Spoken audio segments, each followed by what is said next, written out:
या YouTube चॅनलला subscribe करायला तुम्ही विसरू नका। आपणही ऐका आणि इतरांनाही सांगा सबस्क्राईब करायला तुम्ही विसरू नका। आमचे नवनवीन तडका व्हिडिओ पाहण्यासाठी व्हिडिओ खाली दिलेल्या सबस्क्राईब बटनवर क्लिक करा आणि हो या घंटीला क्लिक करायला अजिबात विसरू नका।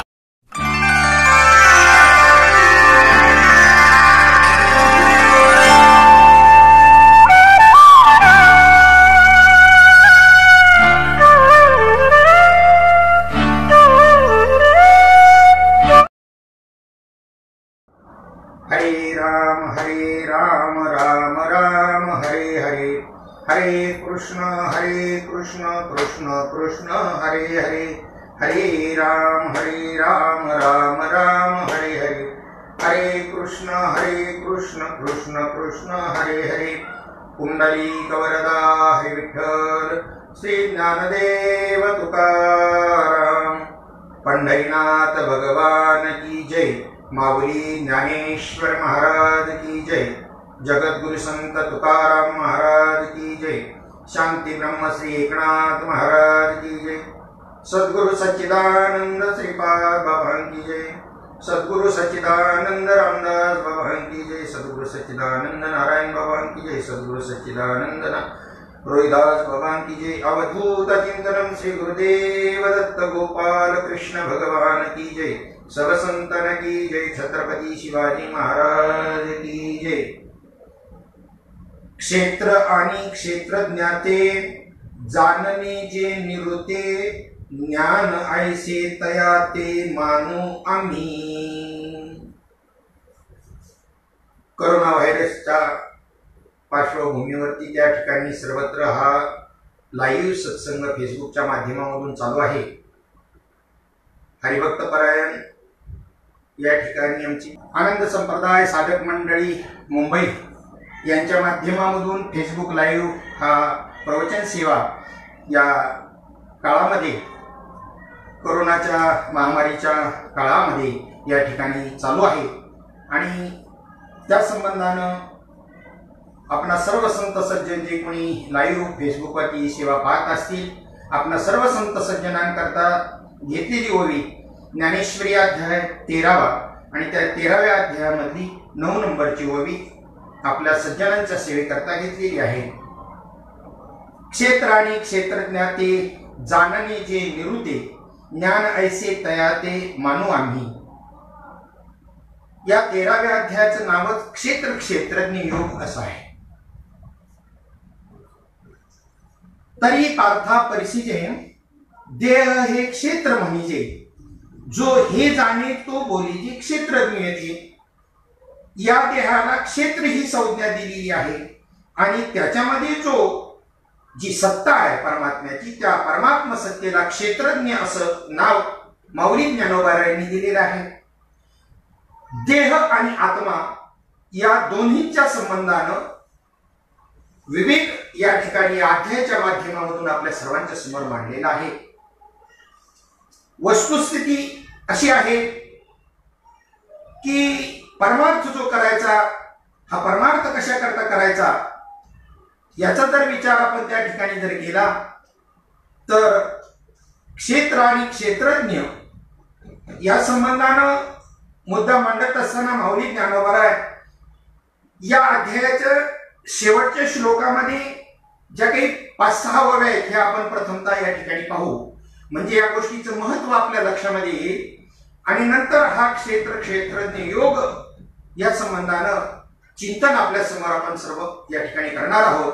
पहिल्यांदा जे लोक लाईव्ह फेसबुक मध्ये ही सेवा श्रवण करत असतील पाहत असतील त्या सर्वांना संप्रदायातील आनंद संप्रदायातील वारकरी संप्रदायातील ज्येष्ठ मंडळी जी आहेत अधिकारी मंडळी आहेत साधक बंधू भगिनी आहेत या सर्वांना मी धन्यवाद देतो।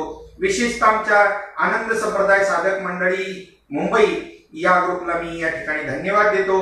त्यांच्या माध्यमामधून ही सेवा करण्याचा प्रसंग आलेला आहे।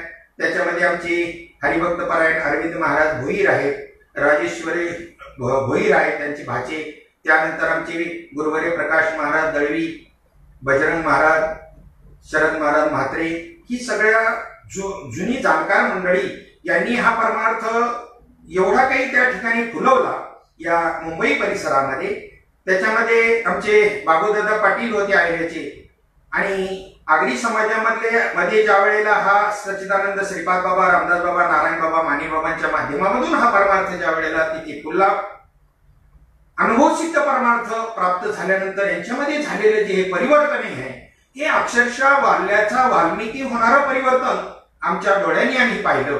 आणि आज तक आहेत त्या ठिकाणी अशा प्रकारचा सत्संग त्यांनी चालू ठेवलाय की अखंड अखंड ज्याला म्हणतात तसा संपूर्ण कल्याण, डोंबिवली, दिवा परिसर हा ठाण्यापासूनचा हा या मंडळींनी पिंजून काढला. अक्षरशः रात्रंदिवस त्यांचा विषय हा परमार्थच झालेला आहे.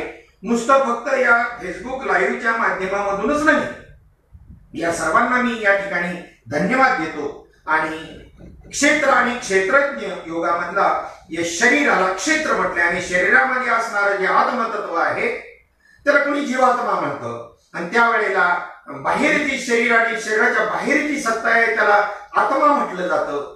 जीवात्मा आणि आत्मा, मग आत्म्याला देव संबोधलं जातं. आणि जर शरीरामध्ये असणाऱ्या तत्वाला जर आत्मा म्हटलं तर बाहेर असणाऱ्या तत्वाला परमात्मा म्हटलं जातं. हा भेद पहिल्यांदा आपण सर्वांनी लक्षात घ्या. नाहीतर शास्त्रामध्ये किंवा श्रवण करताना जर ही गलती जर झाली, शरीरामध्ये असणाऱ्याला आत्मा आणि बाहेर असणाऱ्याला परमात्मा, त्यावेळेला आत्मा येतो जातो मरतो असं शब्दवाक्य जर कुठे जर तुमच्या श्रवणात आल्यावर तुम्हाला आपल्याला भ्रम निर्माण होईल.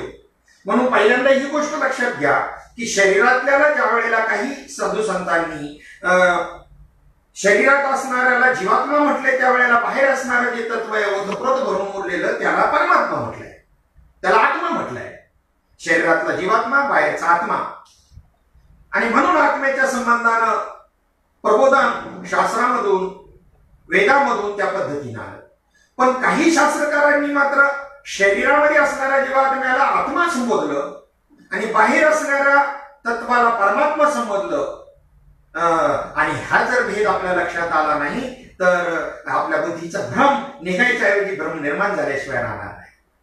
शरीराला आम्ही एवढं प्राधान्यता देतो, शरीर आणि शरीराच्या संबंधाने जे आहे ते आमची माझी, शरीर म्हणजे मी, हा वास्तविक पाहता याला चार्वाकवाद म्हणतात. ही चार्वाक मंडळी देहालाच आत्मा मानतात. आणि मग ऋणम कृत्वा घृतम पिबेत, कर्ज काढा पण तूप प्या, मौज मजा करा, काय बाकीच्या जीवनामध्ये, म्हणजे शरीराला आत्मा समजून त्याची चोचणी पुरवणं, अशा प्रकारचा सिद्धांत मांडणारे जे चार्वाकवादी मंडळी आहेत त्यांनी या देहाचं नश्वरत्व लक्षात घेऊन परमात्म तत्व जोडण्याचा जो उपदेश आहे वेदांताचा, साधू संतांचा, हा लक्षात न घेता देहालाच आत्मा मानून देहाच्या संबंधाने असणारे जे माझे, हा चार्वाकवाद आहे. हा इथे एवढा आड येतो भगवंताच्या भेटी करता, भगवंताच्या त्या ठिकाणी दर्शना करता की मी देह म्हणता कोटी ब्रह्म हत्या येऊन या पाठी थापटते असं माऊली ज्ञानोबा स्वतः म्हणतात. म्हणजे किती पाप होतंय, म्हणजे मुंगीही माझ्या पायाखाली मरणार नाही अशा प्रकारचं पुण्यकर्म करणारी जी माणसं आहेत ती म्हणतील की माझ्याकडून कोणतं पापच घडलं नाही. शेवटच्या क्षणाला विष्णुदूत याच्याऐवजी ज्या वेळेला यमदूत न्यायला येतील यांना, त्यावेळेला त्यांना प्रश्न पडेल की मी कोणतंही पाप असं केलेलं नाही कर्माच्या संबंधानं, अशा असताना घडलंच कसं. तर या प्रमाणाचा विचार मोठमोठ्या मंडळींनी अजून केलेला नाही. परमार्थ करणाऱ्या भक्ती क्षेत्रातल्या अधिकाऱ्यांनी, कीर्तनकार, प्रवचनकारांनी सुद्धा हा विचार केलेला नाही. ही खंत करण्यासारखी गोष्ट आहे. मी देह म्हणता कोटी ब्रह्महत्या योनी पाठी थापटती. आणि एकदा का जर ते मी देह आहे हे वृत्तीमधलं जर निघालं, जगद्गुरु तुकोबरा म्हणतात मी देह जवळ हे सरे उरला उरे विठ्ठल, बस खाली जे उरलं ते विठ्ठलच आहे. म्हणून देहाच्या निराशी पाविजे या ठाया, माझी ऐसी काया जवन होई. या देहाचं निरसन करता आलं पाहिजे. नवती ते संत करिता कवित्व या अभंगामध्ये जगद्गुरु तुकोबाराय शेवटच्या चरणात सांगतात, तुका म्हणी जववरी नाही निरसिला हा देह, तववरी अवघे सांसारिक. या देहाचं निरसन जोपर्यंत करता आलं नाही वृत्तीमधून, देह तादात्म्य जर सुटलं नाही तर ते संसारिकच. मग ते कथा कीर्तन करत असतो, ते दिगंबर असो, त्यांचे वेद पठण असो केलेला असो, त्यानंतर त्यांचं आचरणही किती शुद्ध असो, तो अभंग पूर्णपणे आपण पाहून घ्या. नवती ती संत करिता कवित्व संतांचे ते आप्त नवती संत, हा पूर्ण अभंग आपण पाहून घ्या. त्याचं शेवटचं चरण आहे, तुका म्हणे जबाबरी नाही निरसिला हा देह तब बरी अवघे सांसारिक. तोपर्यंत ते सांसारिकच आहे, देह तादात्म्य सुटलं नाही तोपर्यंत. आणि हेच गोष्ट समजून देण्याकरता भगवान परमात्म्याने श्रीमद भगवद्गीतेमधला हा 13वा अध्याय क्षेत्रज्ञ योग या नावाने त्या ठिकाणी प्रसारित केला, सांगितला. आणि माऊली ज्ञानोबारायांनी त्याच्यामध्ये क्षेत्रज्ञ योगामध्ये सांगताना सांगितलं, तरी पार्था परिषदे देह हे क्षेत्र म्हणजे जो हे जाणे तो बोले जे क्षेत्रज्ञ येते. जगद्गुरु तुकोबारायांना विचारा, ते बी म्हणतात ह्यामध्ये असणारं जे तत्व आहे, या देहाला चालवणारं जे तत्व आहे त्याला देव असं म्हणतात. आणि त्याची भक्ती करा, त्याला जाणून घ्या. चाले हे शरीर कोणाची सत्य, कोण बोलवितो हरिविन. देखवी ऐकवी एक नारायण, अरे दयाचे भजन चुकू नका. ज्या सत्तेनं शरीराचे व्यापार चालतात त्याला देव म्हणायला आम्ही तयार नाही. कोणाचा देव कुठे तर कोणाचा देव कुठे. आणि वेद उपनिषदापासून श्रीमद भगवद्गीता किंवा संस्कृतीचे जेवढे काही संतांचे ग्रंथ असतील त्यांनी या ठिकाणी तुमच्यामध्ये असणारा आत्मा देव आहे हा सिद्धांत प्रतिपादन केला. माऊली ज्ञानोबा ज्ञानेश्वरीच्या पहिल्याच अध्यायाच्या पहिल्या ओळीमध्ये हा सिद्धांत ठामपणे सांगतात. ओम नमोति अद्या वेद प्रतिपाद्या जय जय स्वसंवेद्या आत्मरूपा. आणि हा आत्मस्वरूप समजून घेण्याकरता 13वा अध्याय पुन्हा त्या ठिकाणी विशेषत्वाने माऊली ज्ञानोबा यांनी सांगितले, त्याच्यावर वेचन केलं. आणि त्याच्यामध्ये सांगितलं की या देहाला क्षेत्र ही संज्ञा आहे आणि त्याच्यामध्ये जो नांदतो त्याला क्षेत्रज्ञ असं म्हणतात. आणि तुकोबाराय म्हणतात त्याच्या सत्तेने हे सगळे व्यवहार चालतात, त्याला आम्ही हरी म्हणतो. आता कोणाचा हरी कोणता काय विचार करण्यासारखी गोष्ट नाही. ज्याच्या सत्तेनं आपले सर्व शरीर व्यापार चालतात, आपलं सर्व कर्म घडतं, त्याला आम्ही देव मानायला तयार नाही. माऊली ज्ञानोबा म्हणतात देव देव म्हणून व्यर्थ का हिंडसी निज देव नेनसी मुळे कोण. अरे देवा नाही रूप, देवा नाही गाव, देवा नाही नाव, देवा नाही गाव कोठे काही. ज्ञानदेव म्हणे भजा आत्मदेवा आणि अखंडित सेवा करा त्याची.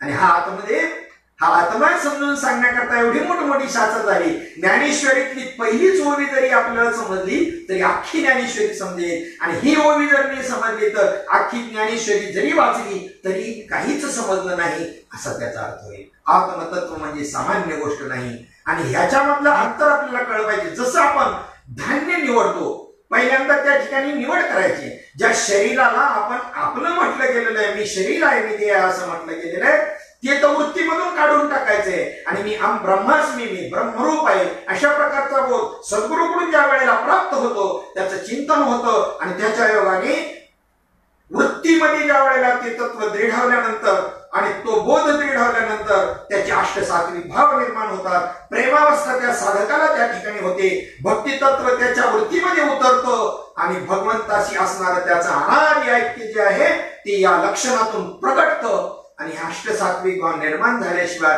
नाथ महाराज म्हणतात एका जनार्दनी ऐसे अष्टसात्विक भाव उत्पन्न होता देव कृपा करी. असे झाल्यावरच देव कृपा करील, अन्यथा करणारच नाही. एखादा दुसरा भाव कोणाच्याही ठिकाणी निर्माण होतो. शूरवीरांची चरित्र ऐकल्यानंतर कोणालाही स्फुरण निर्माण होतं. एखादी स्त्रिया चामुंडीची करुण रसामध्ये जर कोणी कथा सांगितली तर एखादा पाषाण हृदयी माणूस नास्तिक माणसाच्या डोळ्यामधून सुद्धा पाणी येतं. म्हणजे काही त्या ठिकाणी त्याचे सगळे भाव जागृत झाले असं नाही. 8 प्रकारचे जे भाव त्या अभंगामध्ये नाथ महाराज सांगतात तो अभंग मी आपल्या समोर उद्धृत करतो, सांगतो. सात्विका भरणी रोमांसी दाटणी स्वेदाचे जीवन येऊ लागे. अंगावरचे रोमांच नामस्मरण करताना उभे राहणं, त्यानंतर संपूर्ण अंग घामाघूम होणं, स्वेदाचे जीवन येऊ लागे. पुन्हा थरथर कापणं, कापी तो थरारी स्वरूप देखी नेत्री. का थरथर कापतो तर ते विश्वरूप, ते स्वरूप त्याच्या दिव्य दृष्टीनं तो पाहत असतो. जी दिव्य दृष्टी सद्गुरूने त्यांना दिलेली आहे, त्या साधकाला दिलेली आहे. कापी तो थरारी स्वरूप देखी नेत्री. आणि पुढचा भाव सांगितला अश्रू त्या भितरी वाहतात. त्या डोळ्यामधून त्याच्या अश्रुधारा वाहत असतात प्रेमावस्थेमुळं. आनंद झाला पोटी स्तब्ध होय कंठी. स्तब्ध होतो तो, त्याचा कंठ दाटून येतो, तटस्थ स्तब्ध होतो. आनंद झाला पोटी ओटी स्तब्ध होय कंठी, मौन वाक्कुटी धरून राये, शब्द सुचत नाहीत बोलायला, मौन होतो तो. वेददानो गेला पुढे मौनावला, अरे गुह्य तुझला प्राप्त कैसे, पूर्णाभ्यासाचा दास सद्गुरूचा तोची दानी. या तिन्ही गोष्टींची पूर्तता व्हावी लागेल. पूर्वीचं सुकृत असावं लागेल, त्या पूर्व सुकृताने नरदेह मिळालाय, पण त्याच पूर्व सुकृताला संतही भेटणार आहे. पूर्व सुकृत प्राप्त झालं, पूर्व सुकृताचा पूरक सद्गुरूने दिलेल्या तत्वाचा अभ्यास करणं, पूर्ण अभ्यासाचा आणि सद्गुरूचा दास होऊन राहणं, त्याला मात्र ही गोष्ट अवघड नाही. जिथं वेद जरी मौनाला असला तरी त्या ठिकाणी जो अशा पद्धतीने श्री गुरुला शरण जाईल तो त्या ठिकाणी सर्व गोष्टीवर मात करून त्या परमात्मा स्वरूपाचा अनुभव घेतल्याशिवाय राहणार नाही.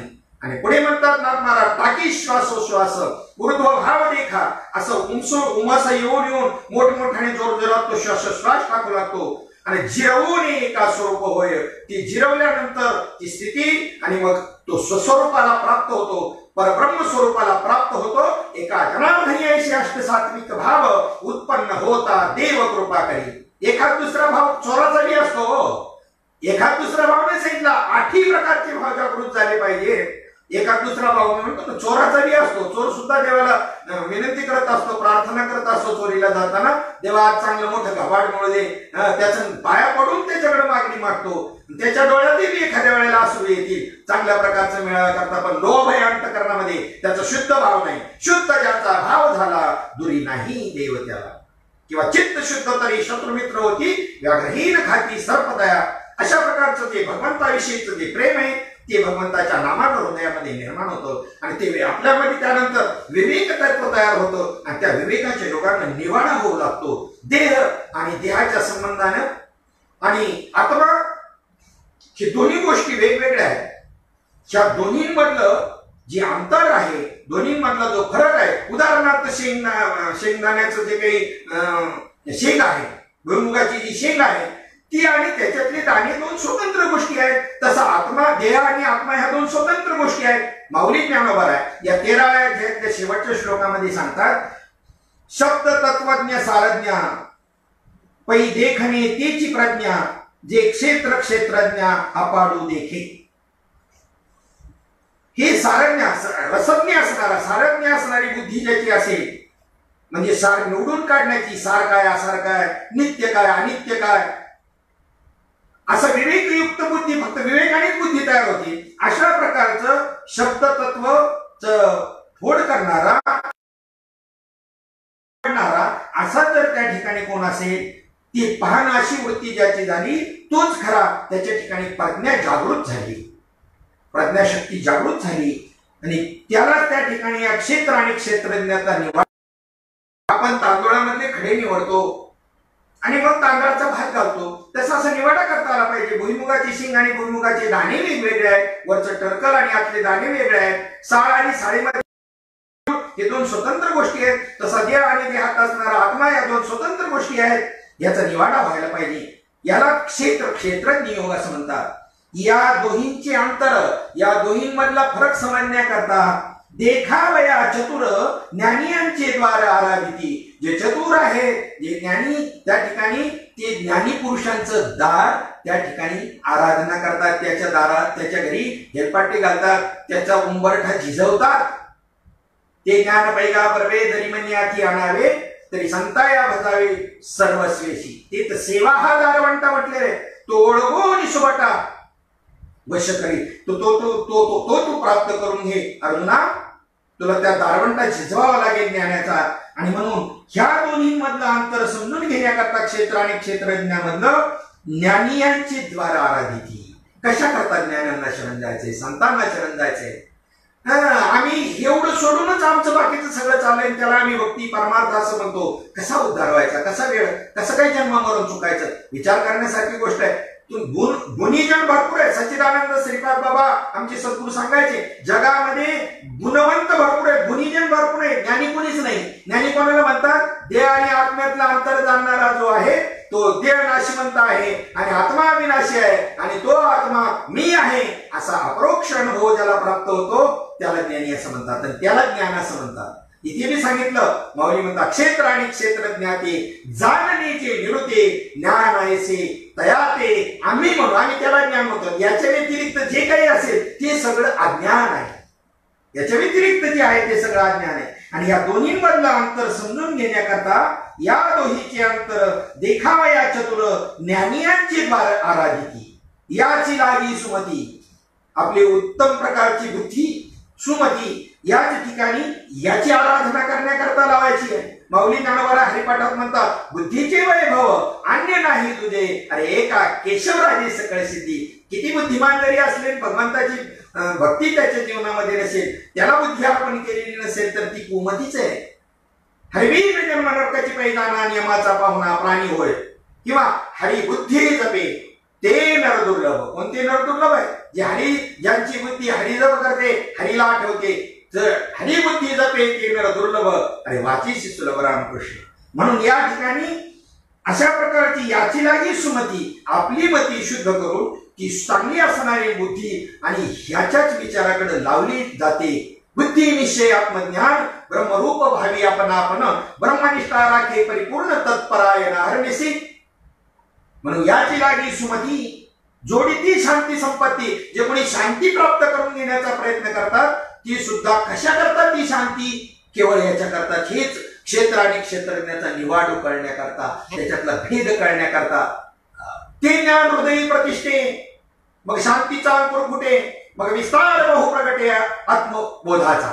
काय होवी ती शांती आत्मबोधातून आलेली शांती पाहिजे, आत्मबोधातून आलेली लक्षणं पाहिजे. अन्यथा आत्मबोधा व्यतिरिक्त जर अहिंसा कोणाच्या जीवनामध्ये असेल ना, त्या अहिंसेला सुद्धा झिरो किंमत माऊली ज्ञानोबा यांनी दिली. आणि अहिंसा या तत्वावर या 13व्या अध्यायातच वर्णन करत असताना त्यांनी निषेध केला. तुमच्या माध्यमामधून, तुमच्या पायाखाली हाताच्या माध्यमातून एकही जीव जरी मरत नसला, ही जरी अहिंसा याला तुम्ही म्हणत असाल, नाही. आम्हाला आत्मतत्वाला संबोधून प्राप्त करून जी जी लक्षणं प्राप्त होईल ती आम्हाला मान्य आहे. आत्मतत्वाला, आत्मबोधाला न अनुसरता जी जी लक्षणं आली असतील त्याला बुध म्हणा, ज्ञान म्हणायचं नाही, असं माऊली ज्ञानोबा यांना म्हणायचंय. म्हणून अहिंसा तत्वाचं व्यवस्थित तुम्ही निरूपण त्या तत्वावरचं पाहून घ्या माऊली ज्ञानोबा यांचं. म्हणून याची लागी सुमती, आपली उत्तम असणारी बुद्धी याच्याकरताच त्या ठिकाणी कारणी लावतात जे शुद्ध माणसं असतील. जोडीती शांती संपत्ती, शांती सारखी संपत्ती जोडतात. कशा करता? केवळ या दोन्हींचा अंतर करण्याकरता. शास्त्रांची दुभती पोसिती घरी, आपल्या घरी शास्त्ररूपी गायी. कोणते शास्त्र यांना माहित नाही असं नाही, शास्त्ररूपी गायी दोहतात, अशा त्याचं दूध काढतात निचोड करून. कशा करता? केवळ ह्या दोन्ही मधला अंतर. आणि जर हे कळलं जर नाही, कितीही शास्त्र मुखोद्गत जरी असली तरी त्याचा उपयोग नाही. अरुणावेद वेद जरी झाला, माते नेनता वाया गेला, करू सांडून उपनीला कोंडा जैसा, हे अनुरोधानेच म्हटलेलं आहे. वेदशास्त्र जाणी तरी माऊली ज्ञानोबा अभंग आहे. वेदशास्त्र जाणी तरी आगमी पूर्ण ज्ञान झाले, पुराण मात्र धांडोळीले, पण आहे ते राहिले वेगळेची. म्हणून या करता ते म्हणतात की शास्त्रांची दुभती पोशिती घरी. काही अशी मंडळी आहे की केवळ ह्या दोन्हींचा अंतर समजण्याकरता तर रात्रंदिवस शास्त्ररूपी गायी आणि दोन करत बसतात. कशा करता? या दोन्हींचा अंतर समजण्याकरता. योगाची आकाशा वळगिले एवढाच दिवसा, याची आशा पुरुषाशी गा. योग मार्गाचं अनुसरण केलं जात आहे, हे सुद्धा कशा करता? केवळ या दोन्हींचा अंतर, देह आणि आत्मा याच्यातला अंतर आणि फरक जाणवण्याकरता, समजण्याकरता, अनुभवाला येण्याकरता. आकाशा इतकं आकाश जेवढं व्यापक आहे त्या पद्धतीने ह्या योगामधून योगी जे आहेत ना, त्या पद्धतीनं आपली मती विस्तारित करतात, किंवा त्या आकाश एवढं आपल्या मतीचा विस्तार करण्याचा प्रयत्न करतात. योगाची आकाशा वळगिजे एवढाच दिवसा, याची आशा पुरुषाशी गा. या आशेनच, कोणत्या आशेनं? या दोन्हींचा अंतर समजण्याकरता. शरीरादी समस्त मानिकता ती तृण होत, जीवे संतांचे होत वाहन धरू. काही आपल्या शरीराला एखाद्या गवताच्या काडीसारखं समजून त्याच्याकडे दुर्लक्ष करून आपला जीव संतांच्या पायी त्या ठिकाणी बळी देतात. त्यांची वाहन धरू होता, त्यांना त्या ठिकाणी आपल्या अंगा खांद्यावरती त्या ठिकाणी घेऊन जाण्याचा जरी प्रसंग आला तरी त्यांची तयारी असे, एवढे त्यांचे दास बनतात केवळ कशा करता. आणि जर आपण त्यांचे दास झालो परंतु ही गोष्ट आपल्याला प्राप्त जर नाही झाली तर काय आपण केलं. हा, हे काही सेवा व्हायला जाणार नाही, त्याच्या माध्यमामधून पुढे भगवंत तुम्हाला ही गोष्ट प्राप्त करून देतील, परंतु जे काही करायचंय ते कशा करता हा आपला मुद्दा चाललेला आहे. या दोन्हींचं अंतर समजून घेण्याकरता संतांना शरण जायचंय, या दोन्हींचं अंतर समजून घेण्याकरता तर योग करायचा आहे, या दोन्हींचं अंतर समजून घेण्याकरता तर आपली बुद्धी तिथे लावायची, या दोन्हींचं अंतर समजून घेण्याकरता शांतिरूपी संपत्ती प्राप्त करायची, या दोन्हींचं अंतर समजून घेण्याकरता शास्त्ररूपी गायी दुहायच्या आहेत, त्यांचं दूध काढायचं आहे, आपल्या शरीराला तृणवत मानायचंय, गवतासारखं लक्ष द्या म्हणजे क्षुल्लक समजायचंय. केवळ कशा करता या दोहींचे अंतर देखावया चतुर, या दोहींचे अंतर देखावया चतुर, ज्ञानियाचे द्वाराधी. पुढे म्हणतात ऐसाईसी आपरी ज्ञानाची या भरोवरी करुणियांतरी निवृत्ती होती. अशा प्रकारे वेगवेगळ्या मार्गाने ती ज्ञान प्राप्त करून आणि अंतरंग स्थितीला प्राप्त होतात. आणि असं झाल्यानंतर मग क्षेत्रज्ञांचे जे अंतर्देखती साचे त्या योगानं क्षेत्र आणि क्षेत्रज्ञ, देह आणि आत्मा यांच्यामधलं अंतर ते पाहू लागतात, त्यांना समजू लागतं, त्यांचा निवाडा होतो. ज्ञानी उन्मेष तयाचे वाळू आम्ही, भगवंत म्हणतात अर्जुना ज्यांनी असा निवाडा केला आम्ही त्या ठिकाणी ज्ञान दृष्टीनं त्या ठिकाणी त्यांना आम्ही ओवाळू. म्हणजे किती ते श्रेष्ठ आहेत. आणि म्हणून या ठिकाणी अशा प्रकारचा हा देह आणि आत्मा या दोन्हींचा फरक आपल्याला अंतर समजण्याकरता हा सगळा परमार्थ करायचा आहे. जन्ममरण चुकवायचं म्हणजे काय, जन्ममरण जर चुकलं जात नसेल, नुसतंच पुण्यकर्म करण्याकरता कोणतंही साधन परमार्थाचं केलं जात असेल तर त्या कर्माचं फळ मिळेल. परंतु पुण्यकर्म करत असताना कोणतीही आशा न धरता, सकामता न धरता, निरपेक्षपणे निष्कामपणे जर सेवा जर घडली त्याच्या योगानं सच्चिदानंद श्रीपाद बाबा, रामदास बाबा, नारायण बाबा, माने बाबा यांच्यासारखे संत मंडळी आपल्याला निश्चितपणे माऊली ज्ञानोबारायांच्या तुकोबारायांच्या कृपेनं आजच्याही काळामध्ये त्या ठिकाणी भेटतील. आणि अशा प्रकारे तुमच्या बुद्धीमध्ये विवेक निर्माण करून आणि त्याचा निवाड्याची बुद्धी, त्याला व्यावसायिक मेका बुद्धी असं म्हणलेले आहे, ती निर्माण करते. आज विवेक कोणामध्येही तयार व्हायला तयार नाही.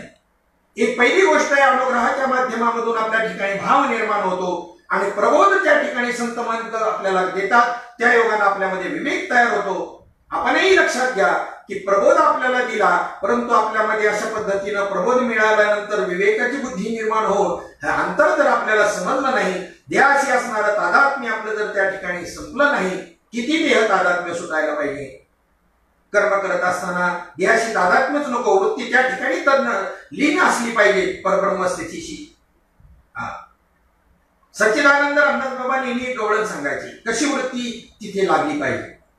काम करायचं पण लक्ष तिथं पाहिजे म्हणायचं. पाण्याने घाली गोजिरी, लक्ष ठेवोनी दोघा घरी, चाले मोकळ्या पदरी परिलक्ष तेथे. पाण्याने घाली गोजिरी, लक्ष ठेवोनी दोघा घरी.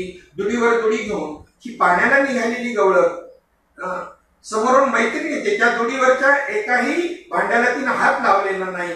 असं समजू की एका हातामध्ये बकरी, एका हातामध्ये एका कडेवर छोकरी आहे आणि आता एकाही 4 हंडे एकावर एक, त्याला हात सुद्धा लावलेला नाही. समोरून मैत्रिणी ते तिच्याबरोबर मी बोलते, म्हणजे तिला बॅलन्स पॉइंट समजलाय. आपल्याला सुद्धा एकदा अनुसंधानाने आपल्या जर चित्त जर आपल्याला जर सापडलं ना, चित्त सापडण्याला बॅलन्स पॉइंट म्हणतात. तो एकदा सापडला ना तरी काम करत असताना सुद्धा तुमचं अनुसंधान कधी तुटणार नाही. अखंड अशा प्रकारचं भजन संतांच्या कृपेनं मग चालू होईल. आणि जोपर्यंत अखंड स्थितीवरती आपण प्राप्त होत नाही तोपर्यंत काय उपयोग होणार सांगा बरं. कारण मरणकाळ देहाला कोणत्या वेळेला येणार आहे हे सांगता येणार नाही. आणि जाऊ द्या, एकदा निवाडा तयार झाला, तुमची वृत्ती त्या ठिकाणी कर्मधर्म संयोगाने त्या ठिकाणी अनुसंधानावरती असेल किंवा नसेल हा बाजूला आपण भाग ठेवू. परंतु तुमच्या वृत्तीमध्ये जर एकदा निवाडा जर निर्माण जर झाला, नित्य काय आणि अनित्य काय आहे, शरीराची स्थिती काय आहे आणि आत्म्याची स्थिती काय आहे, हा विवेकाने निवाडा निर्माण झाल्यानंतर तुम्ही त्या ठिकाणी त्याचा जप करण्याचं तरी कारण कुठे राहील? तुमच्या बुद्धीने एकदा निश्चित करून टाकलं आत्मा असा आहे, कसा आहे? अजो नित्य शाश्वतो यम पुराणो न हन्यते हन्यमाने शरीरे, असा आहे आत्मा. किंवा जैसे जीर्ण वस्त्र सांडीजे मग नूतन वेडीजे तैसे देहांतरा ती स्वीकारीजे चैतन्य नाथे.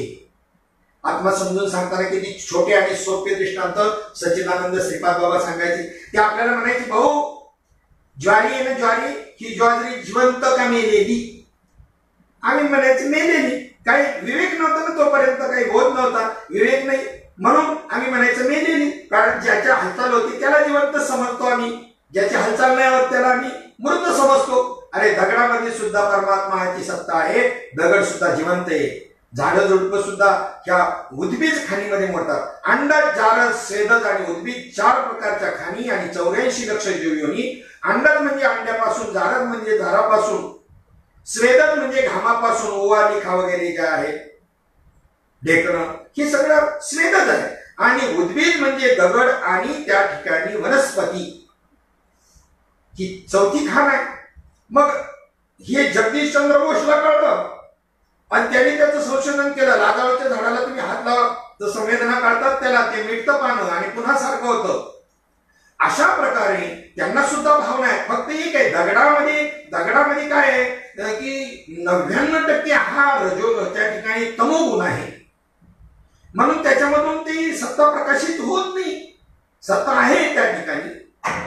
आणि त्याच दगडाचा ज्या वेळेला काच दगडाचीच म्हणते, दगडाचीच प्रकार आहेत, संगमरवर, ग्रेनाइट, काच.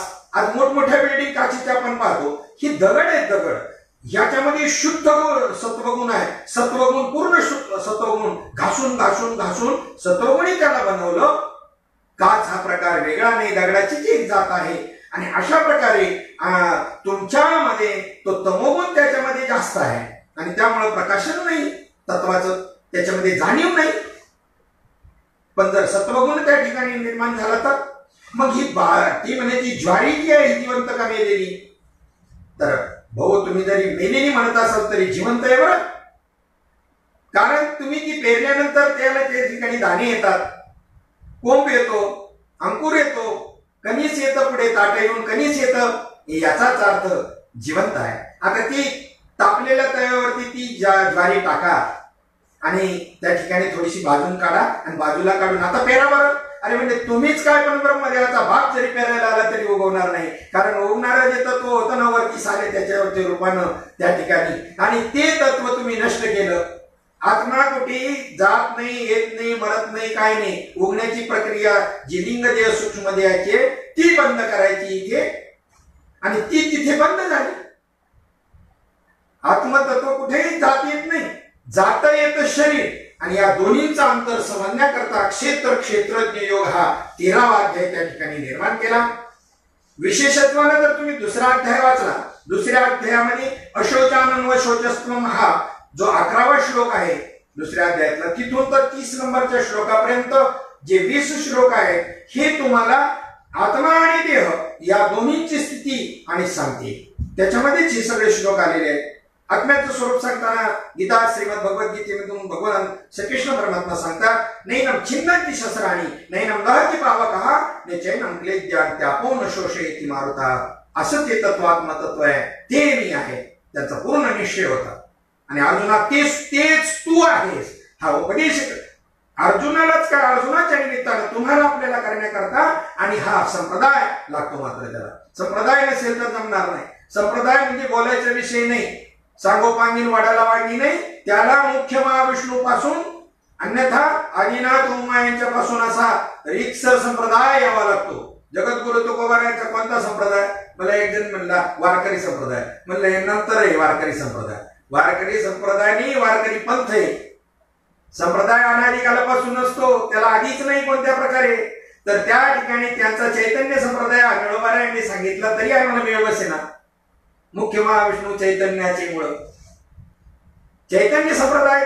त्याच्यानंतर आनंद संप्रदाय हा नाथ महाराजांनी त्या ठिकाणी पहा जो का निर्गुण निघा निराभास जिथून उद्भव शकल ब्रह्मा साधी नारायण म्हणती यास तो सर्वांचा आदिगुरु ब्रह्मा तयाचा अनुग्रहित अशा पद्धतीने त्या अभंगात परंपरा सांगितली.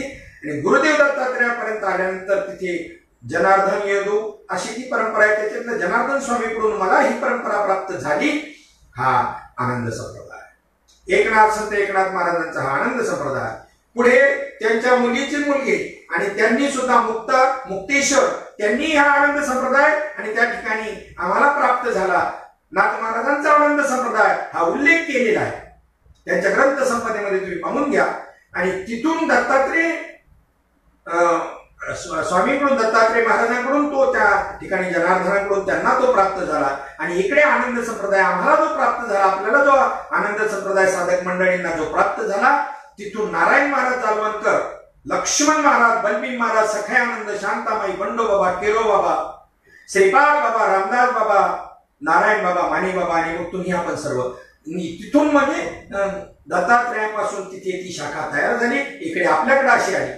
नाथ बाबांचा हा आनंद संप्रदाय.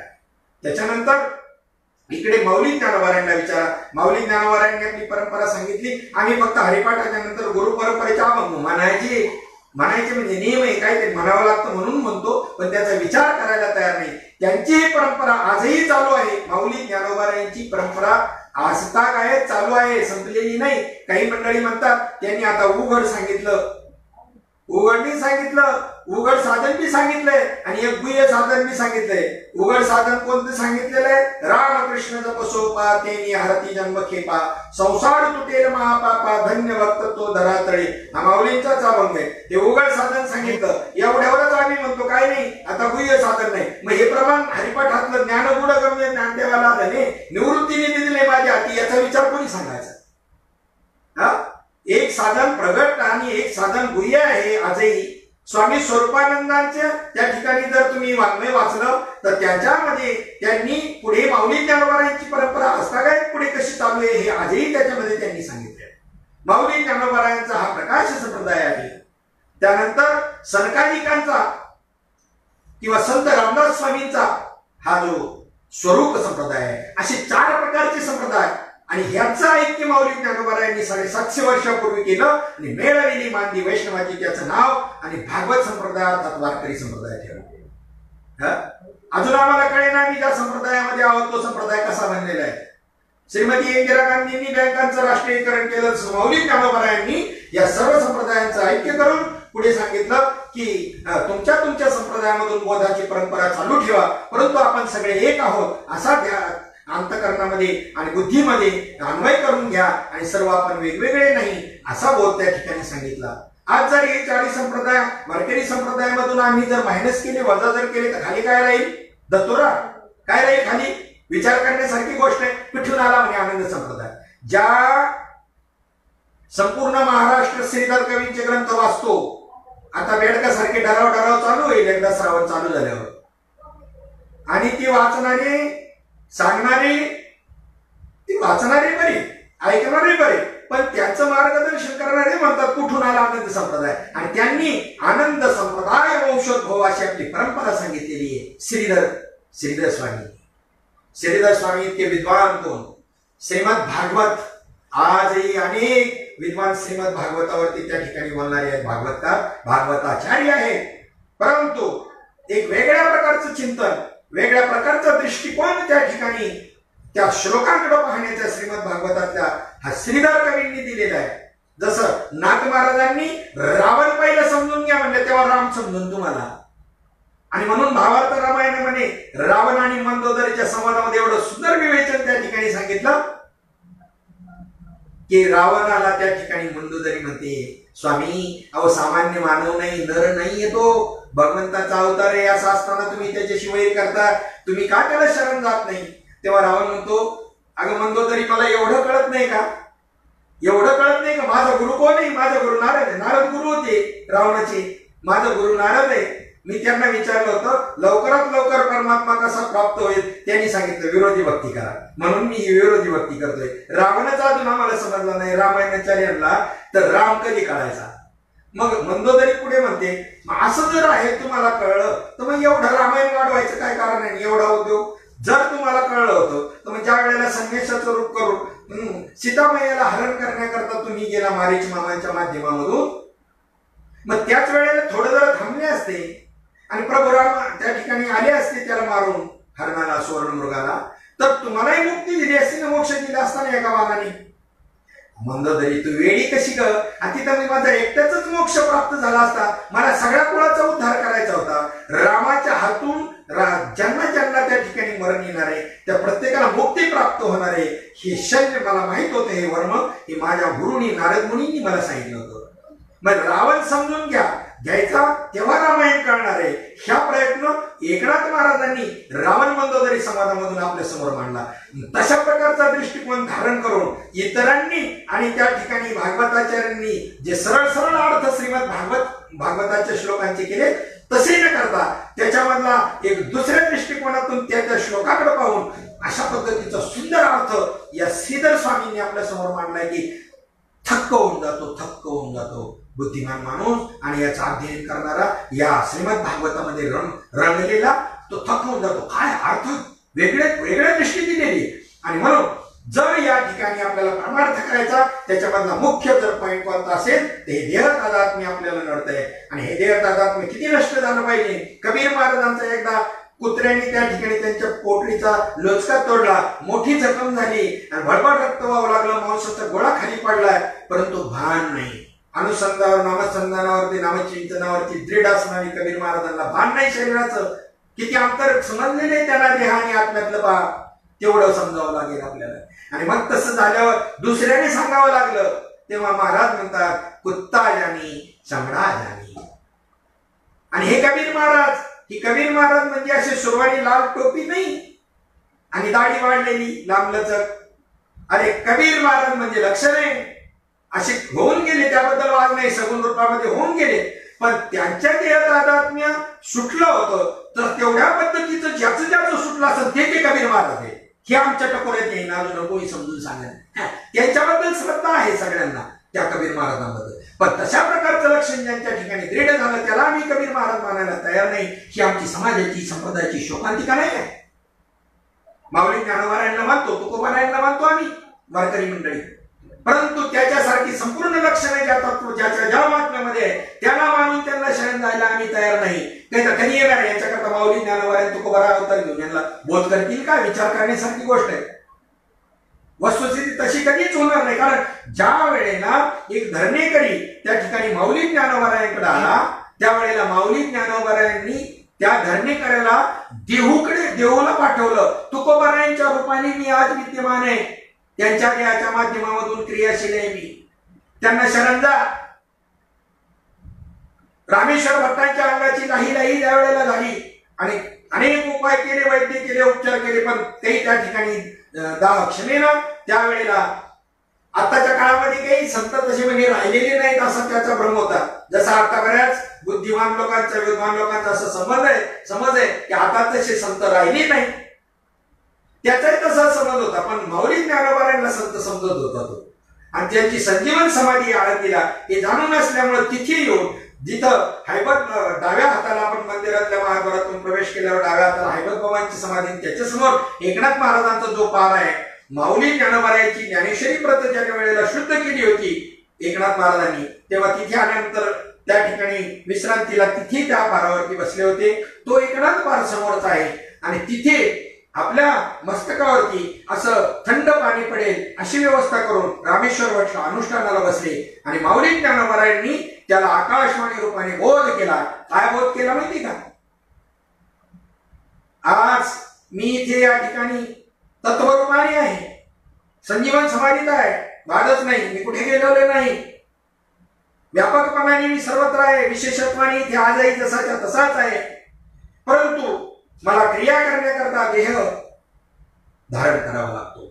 कोणालाही देह धारण करावा लागतो, त्या तत्वाला सुद्धा देह धारण करावा लागतो. संतांच्या रूपानं अगर राम आणि कृष्णाच्या रूपाने, तसा मी देहूमध्ये तुकोबारायांच्या रूपाने अवतीर्णे, त्यांना शरण जा. मग रामेश्वर भट्ट त्यांना शरण गेल्यावर अंगाचे 10 त्या ठिकाणी शमलेला आहे. या अजून वरून आमच्या लक्षात येत नाही. आणि म्हणतो कोणाकडून माळ घातली, काही नाही, माऊलींच्या समाधीवर ठेवली, काही नाही, पांडुरंगाच्या चरणावर ठेवली घातली. पहा आता ही श्रद्धा म्हणावी की अंधश्रद्धा. अरे अंधश्रद्धाच. जर रामेश्वर भट्टाला माऊली ज्ञानोबा आहे असं सांगतात, धरणीकराला तुकोबारायांकडे पाठवतात, आजही तुम्ही प्रामाणिकपणाने बसा जाऊन अनुष्ठानाला तुम्हाला खरंच जर अनुभवच घ्यायचा असेल तर तुम्हाला सुद्धा हाच उपदेश करतील. अमुक अमुक रूपाने मी आज विद्यमान आहे संतांच्या रूपाने, त्यांच्या शरण जा, त्यांच्याकडून बोध घ्या आणि मग आणि त्या ठिकाणी तुम्हाला परमार्थ समजेल, परमात्म्याचं दर्शन होईल. निश्चित याच्यापेक्षा वेगळं नाही. आणि म्हणून या ठिकाणी एक गोष्ट पक्की लक्षात घ्यायला पाहिजे आपण की शरीर आणि आत्मा ह्या दोन्हींमधला जो भेद आहे हा आपल्याला जोपर्यंत त्या ठिकाणी समजत नाही, त्याच्यातला अंतर लक्षात येत नाही, तोपर्यंत आपल्या परमार्थाला सुरुवात नाही. कबीर महाराजांची जी मी तुम्हाला स्थिती सांगत होतो त्याच प्रकारचे कबीर महाराज आम्ही आमच्या डोळ्याने पाहिले. आमचे गुरुवारी हरिभक्त परायण बिभीषण महाराज ठाकूर यांच्या मोटरसायकलवरती चालले होते. नारायण बाबांना मागे बसवलेलं होतं. त्यांच्या उजव्या पायाचा अंगठा मोटरसायकलच्या मागच्या चाकामध्ये त्या ठिकाणी अडकून अर्धा अंगठा तुटला गेला. तरी सुद्धा खबर नाही. एवढे अनुसंधानावर नारायण बाबा, कबीर महाराज नाही तर कोण आहेत सांगा. आणि खाली उतरल्यानंतर मग म्हणतात महाराजांनी पाहिलं, बिभीषण महाराजांनी त्यांना सांगायला लागले, बाबा असं असं झाले. बाबांनी सांगितलं काय त्याचे एवढं विशेष आहे. म्हणजे जी कबीर महाराजांची स्थिती तीच स्थिती ज्याच्यामध्ये आहे त्याला आम्ही कबीर महाराज मानायला तयार नाही. तुम्हाला कबीर महाराज कुठून येऊन उपदेश करणार आहे सांगा ना जरा. बुद्धी आपण जरा जागेवरती ठेवा. जी मंडळींची श्रद्धा कोणत्या प्रकारची श्रद्धा आहे. म्हणून या ठिकाणी सात्विक श्रद्धा, तपासणारी बुद्धी, अनुभव घेणारी बुद्धी. अनुभव काय येत नाही, आम्ही असं करतो, साधू संतांनी असं साधन केलं, त्यांना अनुभव आला आणि मग ते म्हणतात की अनुभव आले अंगात या जगात येत असे. नामा म्हणे ग्रंथ श्रेष्ठ ज्ञानदेवी आणि एक तरी अनुभवावे. अनुभवावे म्हणजे काय? ज्ञानेश्वरी मुखोद्गत असणारी माणसं आहे, आनंदाची गोष्ट आहे. आम्ही त्यांना नतमस्तक होतो. पण नुसतं पाठ केलं वाट माहिती नसेल तर जमेल का? 7-12 पाठ केला जमल का? 7-12 तपासावं लागेल कुठे आहे तुमची जमीन आणि तिथे मेहनत करावी लागेल तेव्हा पीक येईल. 7-12चे कागद हातामध्ये वागून नाही मेळ बसायचा.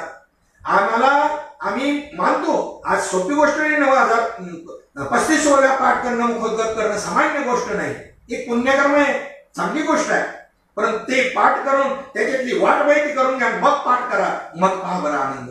मग किती आनंद आहे. मग पाठ केल्यानंतरचा आनंद जेव्हा आहे ना आपण त्याच्या हवेसारखा आहे. आणि वाट माहिती करून घेऊन मग जर पाठ केलं ना निश्चित पाठ करा.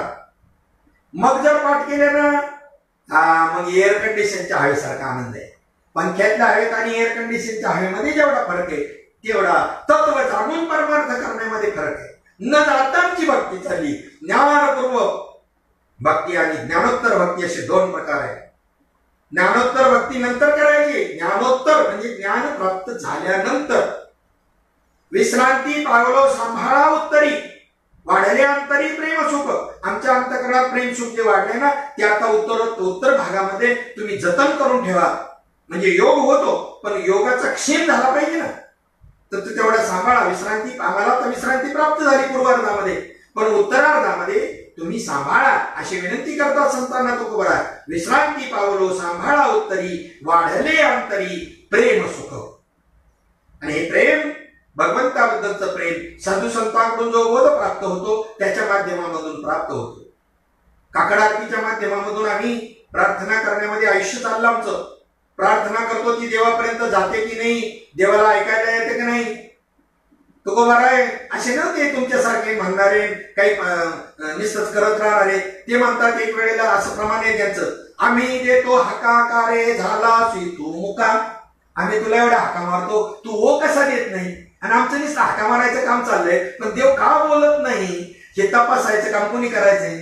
तुम्हाला आत्मपरीक्षण करत करत साधना करायची म्हणून ग्रंथ तयार केलेले आहेत. ते ज्या मार्गाने गेले ते मार्गातून जाताना त्यांना आलेले अनुभव या महान ग्रंथामधून ठेवले. तो अनुभव म्हणजे पाठ करणं नाही, तर त्याच्यातली एकतरी अनुभव आहे. म्हणजे काय हो, एक वेळेची गोष्ट तुमच्या समोर मांडतो. या ठिकाणी श्री क्षेत्र पिंपळनेर गुरुनिष्ठ असणारे निळोपाराय यांचा दिंडी सोहळा. त्या ठिकाणी जो आमचे मगर सर वगैरे मंडळी जी आहेत, गुलाब महाराज जी आमची मंडळी आहेत, त्यांनी त्या ठिकाणी गुलाम महाराज जाधव यांनी बाबांच्या संमतीनं त्या ठिकाणी सुप्यावरून जो चालू केला, सुपे ते पिंपळनेर असा आणि तो राळेगण सिद्धीवरून जात असताना दुपारचं जेवण तिथे असायचं, महाप्रसाद असायचा आणि स्वतः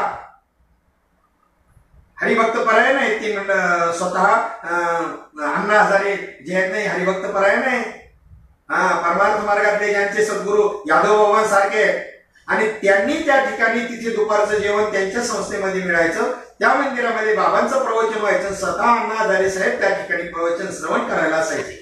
त्यांचा एक प्रसंग मी त्या निमित्ताने तुमच्या समोर मांडणार आहे. पहिल्यांदा बाबा थोडेसे पाठीमागे राहिले होते दिंडीच्या, आणि आम्ही पुढे आल्यानंतर बाबा येतपर्यंत आपण प्रवचन सेवा सुरू करू म्हणून हरिभक्त परायण मेराती गोपाळे, आमच्या हरिभक्त परायण सकाराम बाबा गोपाळे, गुरुवर्य गोपाळे बाबा यांच्या सुविद्य पत्नी यांना प्रवचनाकरता बसवण्यात आलं, आणि त्यांनी त्या ठिकाणी असा अनुरोधाने विषय घेतला की नामामणी ग्रंथ श्रेष्ठ ज्ञानदेवी एकतरी ओवी अनुभवावी. आणि त्यांचं बाबा आल्यानंतर मग त्यांनी प्रवचन थांबवलं, 15-20 मिनिटं त्यांचं प्रवचन झालं. अण्णासाहेबांनी ते पूर्ण प्रवचन ऐकलं होतं, आणि त्यानंतर ताईंचं अभिनंदन करण्याकरता, आभार मानण्याकरता अण्णासाहेब उभे राहिले, आणि त्यांनी सांगितलं, ताईंनी आताच सांगितलं की नामामणी ग्रंथ श्रेष्ठ ज्ञानदेवी एकतरी ओवी अनुभवावी. तर माझ्या जीवनामध्ये ज्ञानेश्वरीतली मी एक ओवी अनुभवली, आणि ती ओवी त्यांनी सांगितली की त्या ठिकाणी 14व्या अध्यायामध्ये ज्या ठिकाणी 233 नंबरची ओवी आहे, ही ओवी माझ्या जीवनात मी अनुभवली. अण्णासाहेब हजारे यांनी सांगितलं कोणती ओवी?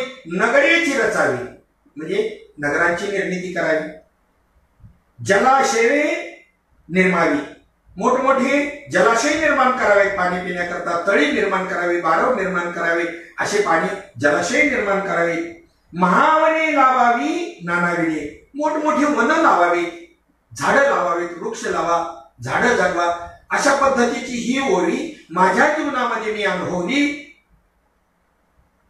असं अण्णासाहेबांनी ज्या वेळेला सांगितलं त्यानंतर आभार मानले, खाली बसले, आणि मग ब्रह्मलीन संत आमचे सद्गुरुवर्य श्रीपाद बाबा अर्थात भाऊसाहेब चव्हाण यांची प्रवचन सेवा सुरू झाली, आणि बाबांनी त्या ठिकाणी प्रवचनाकरता घेतलेला विषय एवढा सुंदर होता, त्यांनी हे एवढंच ऐकलं होतं, आभार प्रदर्शन, आणि मी ही ओवी अनुभवली. एवढ्या गोष्टीवरून माऊली ज्ञानोबरायांच्या एका ओवीवरती प्रवचन सुरुवात केलं. आमचा प्रकृती पहिली कडील भावो, तरी कल्पनी विन लागसी पाहो, तरी मज माझे भूते हेही वावो, जे मी सर्व मनोनी. ओवी अशी घेतली. आणि अण्णासाहेबांचे मित्र होते, ते अण्णासाहेबांचे खूप मोठे मित्र होते. बाबा श्रीपाद बाबा नेहमी सांगायचे, भाऊसाहेब महाराज नेहमी सांगायचे आमचे सद्गुरू की यशवंतरावजी चव्हाण, माननीय यशवंतरावजी चव्हाण, माननीय वसंत नाईक, आपले देसाई साहेब, सगळे माझे मित्र होते म्हणे.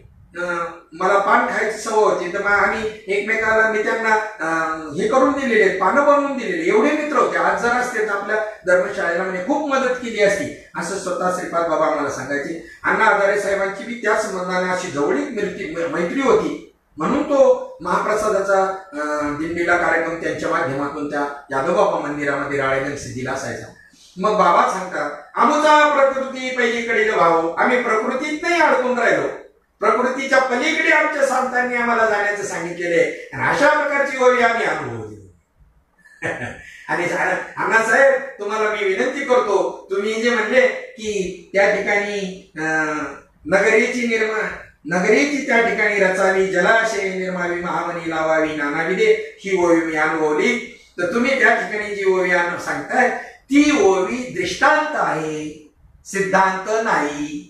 आणि ती जी लक्षणं आहे ती राजसी माणसाची, रजोगुणी माणसाची लक्षणं सांगताना माऊलींनी ते दृष्टांत दिलेला आहे, हे लक्षात घ्या. त्याचा सिद्धांत वेगळा आहे, सत्व, रज आणि तम, आणि त्या संबंधाने निवाडा करताना रजोगुणी माणूस अशी कामं करतो हे सांगितलं. तुम्हाला ओवी अशा नाही, मग विषयाच्या ओव्या तर अनेक आहेत, विषयाच्या ओव्या बी अनेक आहेत, आणि ती विषयी माणूस बी म्हणेल की मी ही ओवी अनुभवली, म्हणजे त्यांनी ज्ञानेश्वरीची ओवी, ज्ञानेश्वरीची एक ओवी अनुभवली असं होईल का? नाही. जी सिद्धांताची ओवी आहे, दृष्टांत दिल्यानंतर सिद्धांत समजून जो सांगायचा आहे तो सिद्धांत कठीण जातो कळण्याकरता, त्याकरता दृष्टांत सांगितला जातो. दृष्टांत म्हणजे ज्ञानेश्वरी नाही, त्याचा सिद्धांत म्हणजे ज्ञानेश्वरी, आणि ती एकतरी ओवी अनुभवावी. 2 महात्म्यांचा हा संवाद. त्यानंतर पुन्हा बाबांचा आशीर्वाद मानायला जेव्हा अण्णासाहेब उभे राहिले आणि त्यांनी कबूल केलं की खरोखर भाऊसाहेबांनी माझे चांगल्या पद्धतीने डोळे उघडले, मला काही त्याच्यामध्ये कमीपणा वाटत नाही. काय सुंदर पद्धतीने त्यांनी मला पटवून दिलं की तुम्ही जी ओवी मी अनुभवली असं म्हणता, ती ओवी अभिप्रेत नाही माऊली ज्ञानोबरायांना. आणि सुंदर काय म्हणजे कल्पकता आहे की मी आभार मानल्यानंतर मी या ओवी संबंधाने बोललो, तर त्यांनी मात्र ओवी घेताना नेमकी आमचा प्रकृती पलीकडे व्हावो, आमचा प्रकृती पलीकडे भावो, जरी कल्पने विनला जशी पाहो, तरी मग माझी होते हे वावो जे मी सर्व म्हणून ही ओवी घेतली. काय प्रासंगिकता, प्रसंगाच्या अनुरोधाने. पण ते कधी आम्हाला म्हणायचे काय प्रसंगाच्या अनुरोधाने अभंग घेतात, प्रसंगाच्या अनुरोधाने ओवी घेतात, किती दिवस घ्यावे, किती अभंग, किती ओव्या आहेत अशा, त्याकरता का त्यांनी हे वाङ्मय केले. महत्वाची गोष्ट लोकांना काय प्रसंग पडला हे पहा. त्यांना जन्ममरण चुकवण्याची जी रीत आहे, जो बोध आहे ती सांगा. मग जन्ममरण कोणाला आहे? जन्ममरण आहे सूक्ष्म देहाला, स्थूल देहाला बी नाही. हा जो स्थूल देह आहे ना, हा स्थूल देह 4 प्रकारचे देह आहे, तशी 8 देह आहे. 4 देह कोणते? स्थूल देह म्हणजे हा जो आपल्याला दिसतो, हा औटा हात का मानवदी झाला आणि तुझे दिया खाया पिया सुखसे सोया नाक जमाना पया. हा जो स्थूल देह आहे याच्या आतमध्ये सूक्ष्म देह आहे. जसं टीव्ही मध्ये सॉफ्टवेअर, हार्डवेअर आणि सॉफ्टवेअर आहे. हार्डवेअर म्हणजे जे दिसते समोर ते स्थूल रूप त्या टीव्हीचं, आणि त्याच्या आतमध्ये सॉफ्टवेअर आहे, त्याच्या आतमध्ये बारीक वायरिंग आहे. तशी तुमच्या शरीरामध्ये आतमध्ये अनंत जन्माच्या कर्माचे संस्कार ज्या देहामध्ये आहेत त्याला सूक्ष्म देह अर्थात लिंग देह असं म्हणतात. तो 2 मधला देह जो आहे तो. त्याच्यानंतर कारण देह ज्याच्यामध्ये घन अज्ञान आहे, सुषुप्ती अवस्था आहे त्याची, ती कारण देह आहे. तोही तुम्ही नव्हे, कारण गाढ झोपेतून उठल्यानंतर सुद्धा मी गाढ झोपलो होतो हा अनुभव तुम्ही जो प्रकट करता, हा त्यावेळेला कोण जाग होतं? कोण जाग होतं सांग? जागृती में जागी कौन, सपने में जागी कौन, इतना नाही समजा. तो कबीर महाराज म्हणतात की माचुदाने को जेव्हा पाया. आता शिवी देऊन बोलावं त्यांनी, आईवर शिवी दिली, राग कसा येत नाही, काय समजून घ्यायला पाहिजे हा विचार कसा करत नाही. शिवी देण्याचा त्यांचा उद्देश काय माय गेली होती हुतापाशी म्हणताना माऊली ज्ञानोबा म्हणजे शांती ब्रह्म आहेत पाहू, त्याचा उद्देश समजून घ्या ना जरा. आई एखादा एखादा मुलगा जर उन्हात खेळत असतं तर त्यावेळेला आई त्या मुलाला 10 वेळेला बोलवते, इकडे ये ना, तिथं सावलीत खेळणार. ते ऐकत नाही त्यावेळेला, अरे तिथं उन्हात नको मरू, इकडे सावलीत मर असं म्हणते. म्हणजे मर म्हणजे काय? मर म्हणजे मर का? मर म्हणजे जग. ही माऊलीची भाषा आहे, आईची भाषा आहे. आणि तसं त्या साधू संतांची भाषा समजण्याकरता आणि त्या ठिकाणी खरोखर आपल्यामध्ये विवेक निर्माण झाला पाहिजे. काही मी गमावला हा साधू म्हणजे काय त्यांची कडक भाषा, अशी कुठे भाषा असते का? साधू संतांची भाषा मवाळ असायला पाहिजे. अरे बाबा, माऊल सच्चिदानंद श्रीपाद बाबा सांगायचे, एखाद्या दृष्टानं तुमची आई तुमच्या समोर अरण्यात जर उघडी केली तर तुम्ही लय साच मवाळन मी तुले रसाळ बोलाल का? सांगा ना. माऊलींची ओवी देऊन जे बोललं जातं कसं बोलावं, मग त्या वेळेला तुम्ही कसं बोलायला पाहिजे? ते धर्माचे धिंडावणे निघाले, लोकांना अनुभवाचा परमार्थ तुम्ही सांगेन, अनुभव आणून देईना त्या तत्वाचा. मग या वेळेला कडकच बोललं पाहिजे. व्यासपीठावरून आणि नारदाच्या गादीवरून तशीच भाषा असायला पाहिजे. आणि व्यवहारामध्ये मात्र अतिशय नम्र असलं पाहिजे. व्यवहारात कोणीही जरी काही झालं तरी नम्रच राहिलं पाहिजे. पण नारदाच्या गादीवरती आणि व्यासपीठावरती मात्र, कारण धर्माचे दिंडवडे निघतात, तिथली भाषा तुकोबाराय सुद्धा सांगतात, धर्माचे पालन करणे पाखंड खंडन हेच आम्हा करणे काम, बीज वाढवावे नाम.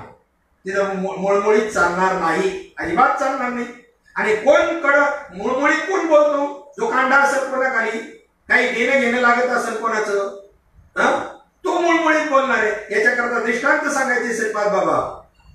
एक वेळचा प्रसंग, भीष्माचार्य शरपंजरी पडले अर्जुनाच्या बाणाच्या योगानं, आणि त्यांच्या भेटी करता 5 पांडव, द्रौपदी, कुंती माता आणि कृष्ण भगवंत हे सगळे त्या ठिकाणी भीष्माचार्यांच्या भेटी करता गेले. भीष्माचार्य महान भगवत भक्त होते, पण कर्म काय त्यांचं बघा की दुर्योधनाच्या बाजूने लढावं लागलं, अधर्माच्या बाजूने लढावं लागलं, धर्माच्या बाजूने नाही लढले.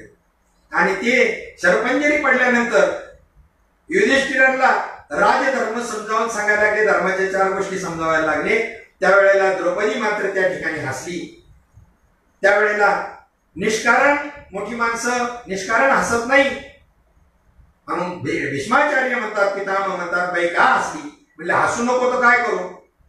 तुम्ही पितामह होता, तुम्ही कोणती ऑर्डर दिली असती या धृतराष्ट्र आणि कौरवांना तरी त्यांना ती मानतील किंवा न मानतील हा पुढचा भाग. पण ज्या वेळेला भरत सभेमध्ये दुःशासनाने मला ओढीत आणलं, साडीला हात घातला आणि दुर्योधनाने त्या ठिकाणी माझं वस्त्र हरण करण्याचा प्रयत्न केला, त्यावेळेला तुम्ही होता की नव्हता? म्हणजे मग त्यावेळेला का काही बोललं नाही? तर ते जी काही अशी माणसं असतात, मोठी माणसं असतात, ते आपली चूक कबूल करतात. भीष्माचार्यांनी सुद्धा आपली चूक कबूल केली आणि सांगितलं, ताई त्यावेळेला त्या दुर्योधनाचं दुष्टाचं अन्न मी खात होतो आणि ते अन्न त्या ठिकाणी मी त्याचा काहीतरी कांडा होतो, निंदा होतो, त्यामुळे बोलू शकलो नाही. माझी बुद्धी शुद्ध नव्हती. आज अर्जुनाच्या बाणानं या शरीरामधून रक्त वाहून ती बुद्धी त्या ठिकाणी शुद्ध झालेली आहे आणि म्हणून मी आज या 4 गोष्टी धर्माच्या सांगतो. म्हणजे पहा, कोण सांगू शकेल अशा पद्धतीनं कडक बोलू शकेल? जो त्या ठिकाणी कोणाचं देणं लागत नाही, निरपेक्ष वृत्ती त्याची आहे, तोच कडक बोलू शकतो. दुसरी गोष्ट, निरपेक्ष असणारे भरपूर आहेत संप्रदायामध्ये, निरपेक्षही असणारे भरपूर आहेत, ध्यानात घ्या. पण अनुभव आहे काय असं मी विचारतो. ज्याला त्या तत्वाचा अनुभव आहे आणि निरपेक्ष आहे, दोन्ही गोष्टी लागतील, अनुभव आणि निरपेक्षता. काहींना अनुभव आहे तर अजूनही पाकिट चाट पडतात, किती दिशील, आधी रेट आणि मग डेट. हो, मग तेही नाही असे बोलू शकणार परखडपणे. म्हणजे निरपेक्षता सुद्धा महत्वाची, अनुभव जरी आला तरी. आणि संप्रदायामध्ये निरपेक्ष माणसं तुम्हाला अनेक संप्रदायामध्ये सापडतील, परंतु परमात्म तत्वाचा अनुभव नाही, संप्रदाय नाही, आणि म्हणून त्या ठिकाणी अशा पद्धतीनं तुकोबाराय ज्ञानोबारायांसारखं बोलत नाही. सडेतो धर्माचे पालन करणे, पाखंड खंडन हेच या महाकरणे काम, बीज वाढवावे नाम.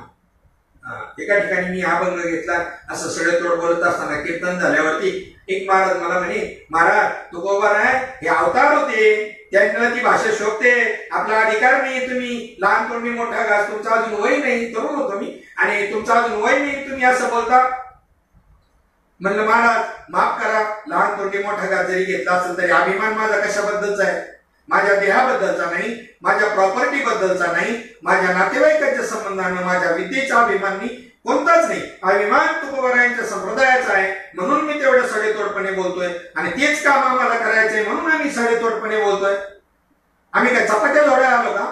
ते जर आम्ही वैकुंठवासी म्हणताय, आम्ही बी वैकुंठवासी, त्यांनी जे काम केलं ते आम्हाला करायचंय म्हणल्यानंतर आमचा संबंध आहे त्यांच्याशी, म्हणून आम्ही त्या पद्धतीने बोलतो. तुम्ही अजून संबंध जोडला नाही त्या पद्धतीचा, संत संप्रदायाशी नाही आणि भगवंताशी नाही, म्हणून तुम्हाला ते कडक वाटलं असं.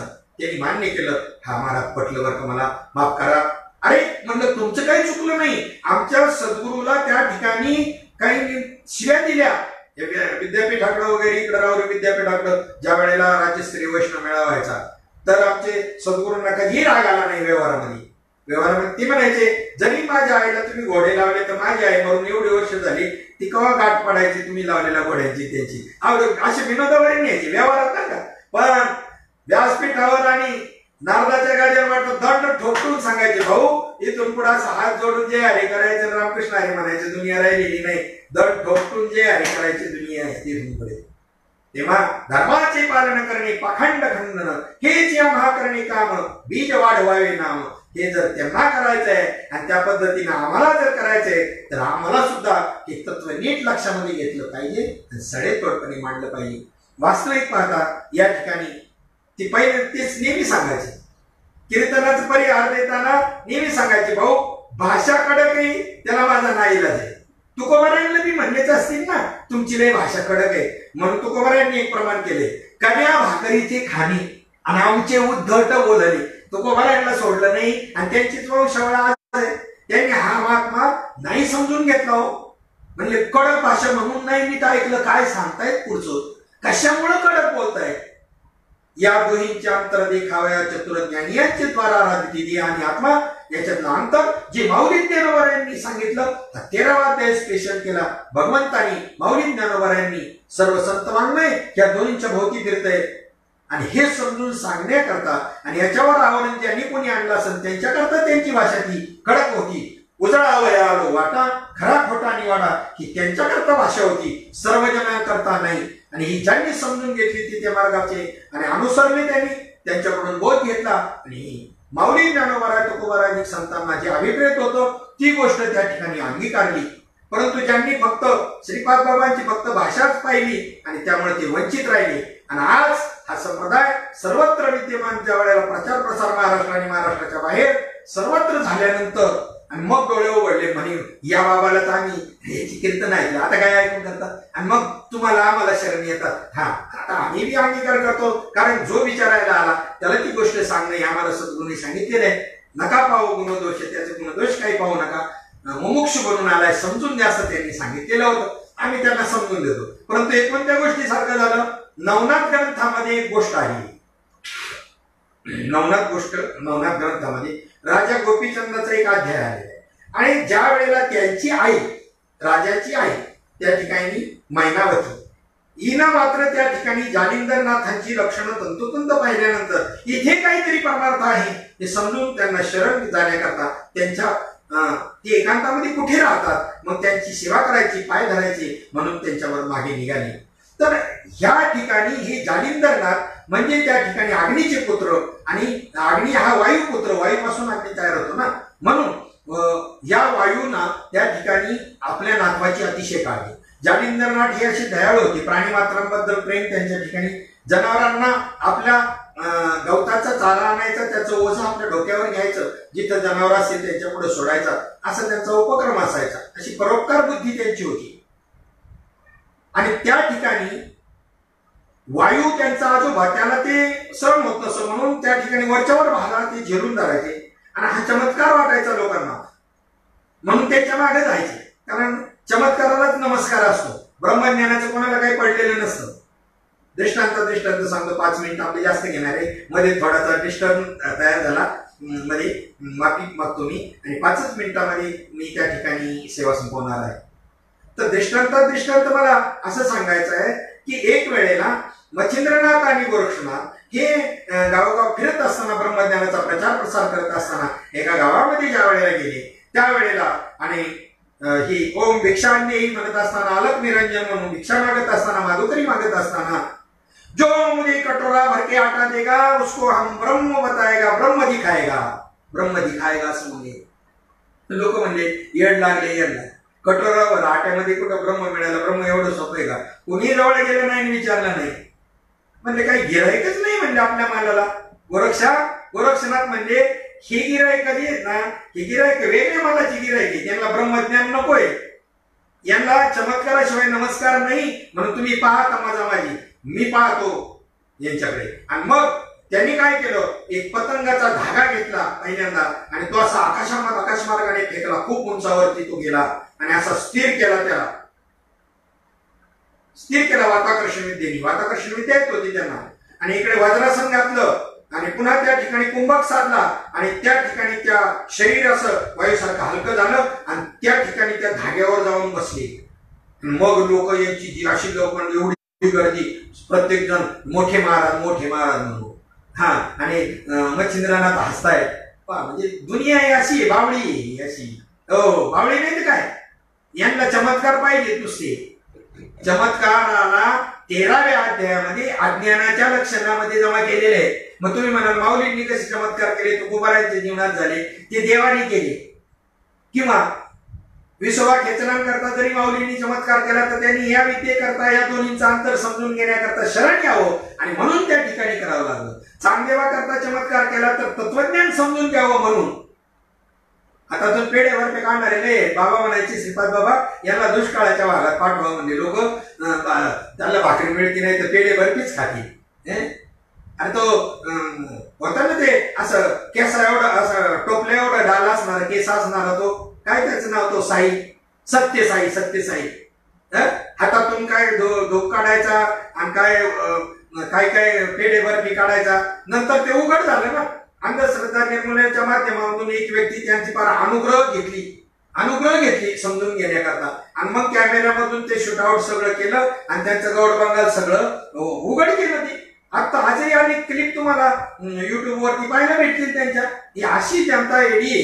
हा, मग तशा पद्धतीने झालं, त्यांच्या पद्धतीची त्या गोष्ट झाली. म्हणून विचार करण्यासारखी गोष्ट आहे की जी अध्यात्म विद्या आहे तैसी आगवीच शास्त्रे अविद्या विनाशाची पात्रे वाचूनी नव्हती स्वतंत्रे आत्मबोधी किंवा तैसे शास्त्र जात जाण. हे सगळं शास्त्र जात जे आहे हे अध्यात्म ज्ञान समजून घेण्याकरता आहे. आणि ते अध्यात्म ज्ञान जर त्या ठिकाणी समजून नाही घेतलं तर या 13व्या अध्यायामध्येच असं आलेलं आहे की ऐशी जी विद्या आहे जेणे आत्मागोचर होय, अशी एक विद्या आहे. आत्मविद्या म्हणतात त्याला, जिने आत्मगोचर होतो म्हणजे आत्मसाक्षात्कार होतो. ते ऐकून डौरव आहे विद्वान सुतो. ते ऐकून जो विद्वान असतो, ज्याला संत संप्रदाय प्राप्त नाही, तो त्यांचा द्वेष करतो. म्हणून या ठिकाणी धर्माच्या ज्या संबंधाने ती जी भाषा आहे ती एवढी कडक असायला पाहिजे. आणि व्यवहारामध्ये मात्र त्यांना कोणी कधी राग आणून दाखवा, कधीच त्यांना राग आला नाही. अशा प्रकारच्या संत महात्म्यांची परंपरा तुम्हाला आपल्याला सर्वांना प्राप्त झाली. आणि त्या परंपरा ही ज्ञानोबाराय तुकोबाराय जे संत आहेत यांना धरून आहे. यांनी जे ज्ञान या ज्ञानेश्वरीमध्ये भागवतामध्ये नाथ महाराजांनी सांगितले, गाथीमध्ये तुकोबारांनी सांगितले, ते जसंच्या तसं या महात्म्यांनी आपल्याला अनुभवाला आणून दिलं. म्हणून आम्ही दैवाचे दास पंढरीरायाचे, आम्ही दैवाचे दास श्रीपाद रायाचे, दास रामदास रायाचे. विचार करा, खरोखर आपण भाग्यवान आहोत. आणि अशाच पद्धतीनं हा संप्रदाय साधू संतांचा आपल्याला सर्वांना पुढे न्यायचा आहे. या दृष्टिकोनातून सुंदर असा उपक्रम आमच्या या आनंद संप्रदाय साधक मंडळी मुंबई यांनी या ठिकाणी सुरू केला.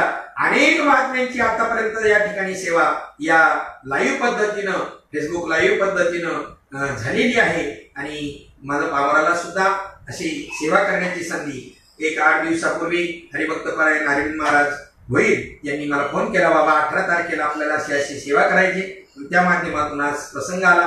वास्तविकता 3-4 दिवसापासून गावाला आहे मी राहायला, पारगावला. इथे लाईट जाते आणि बाकी काही नेटचे बी कधी कधी प्रॉब्लेम होतो. आणि म्हणून काय करावं, पण म्हटलं नाही, बाबाची कृपा, तुमची इच्छा आहे, तुमचं प्रेम, आणि मी स्वीकारली ती गोष्ट. नेटला शक्यतो कमी प्रॉब्लेम असतो पण लाईटचा असतो. तर म्हणलं काही नाही, मी बॅटरी घेऊन जवळ बसलेली आहे, मोठी बॅटरी, की तुम्हाला दिसावं म्हणून. वास्तविक आवाजाला काही प्रॉब्लेम आला नसता. असो, त्या पद्धतीनं क्षेत्रज्ञ योगातला तरी क्षेत्र आणि क्षेत्रज्ञाचे जाणणे जिरुदे निरुदे ज्ञान ऐसे तया ते आम्ही म्हणू या वहीवरती चिंतन करण्याचा प्रयत्न केला. थोडस एक 7-8 मिनिटं आपली जास्त झाली, कारण मध्ये डिस्टर्ब आला होता, म्हणून या ठिकाणी मी ती तुमची जास्त घेतलेली, त्याबद्दल माफ करा. जे कोणी फेसबुक लाईव्ह वरती संत महात्मे हे श्रवण करत असतील, मी एक विद्यार्थी आहे आणि कोणी प्रवचनकार कीर्तनकार नाही, तर त्यांना मी या ठिकाणी धन्यवाद देतो. ज्यांना कोणाला पाहायला शक्य झालं नाही ती या ठिकाणी आमची महात्मे शेअर करतील, त्या माध्यमातून आपण पाहू शकता. पुन्हा या आनंद संप्रदाय साधक मंडळाला मी या ठिकाणी धन्यवाद देतो. आणि त्या ठिकाणी पंढरीश परमात्मा माऊली ज्ञानोबा जगद्गुरु संत तुकाराम महाराज, शांतिप्रभू एकनाथ महाराज, श्री संत नामदेव महाराज, सच्चिदानंद श्रीपाद बाबा, रामदास बाबा, नारायण बाबा, माने बाबा आणि तुम्हा सर्व संत सज्जनांच्या चरणी सेवा समर्पित करून सेवेला पूर्ण विराम देतो. पुंडलिक वरदा हरी विठ्ठल, श्री ज्ञानदेव तुकाराम माऊली ज्ञानेश्वर महाराज की जय. विठ्ठल विठ्ठल विठ्ठल. पुंडलिक वरदा हरी विठ्ठल, श्री ज्ञानदेव तुकाराम माऊली ज्ञानेश्वर महाराज की जय. जगद्गुरु संत तुकाराम महाराज की जय. सद्गुरु सच्चिदानंद श्रीपाद बाबा की जय. सच्चिदानंद रामदास बाबा की जय. सच्चिदानंद नारायण भगवान की जय. सच्चिदानंद रोहिदास भगवान की जय. अवधूत चिंतन श्री गुरुदेव दत्त गोपाल कृष्ण भगवान की जय. सब संतन की जय. छत्रपति शिवाजी महाराज की जय. धर्मवीर संभाजी महाराज की जय.